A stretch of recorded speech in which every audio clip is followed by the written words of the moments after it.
Čau! Mani sauc Rihards Sniegs, un šodien mēs paskatīsimies, kā notiek statiskā cauruļu sagraušana. Te notiek klusā evolūcija. Vecais dod vietu jaunajam, un iela pat nepamana. Ūdens rīdziniekiem turpina tecēt pa pagaidu ūdensvadu. Mazliet fizikas, mazliet maģijas, lai vai kā iedvesmojoši. Nāc, skaties! Redzi, šī ir vecā caurule, un šī ir jaunā. Un šis lielais asmens uzlikts virsū jaunajai caurulē.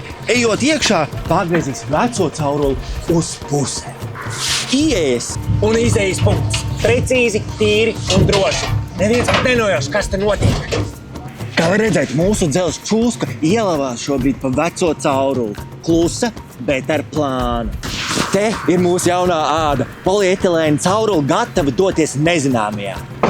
Vecais atkāpjas, laiks jaunajam. Bez būvbedrēm ielas garumā, bez putekļiem virs galvas, tikai fizika un spēcīga vilkme. Un te viņi ir, jauna artērija pilsētai. Izturīga, elastīga un gatava nākamajiem gadiem. Ne tikai spēks, bet arī sterilitāte. Pieslēdzam atzaru punktus, pieslēdzam plūsmu atpakaļ un sakopjam pēdas. Iela atkal elpo, it kā nekas nebūtu noticis. Visi darbi notiek pazemē, tāpēc mēs varam saglabāt kokus veselus un pat svarīgākais Rīgai stingrs ūdens mugurkauls.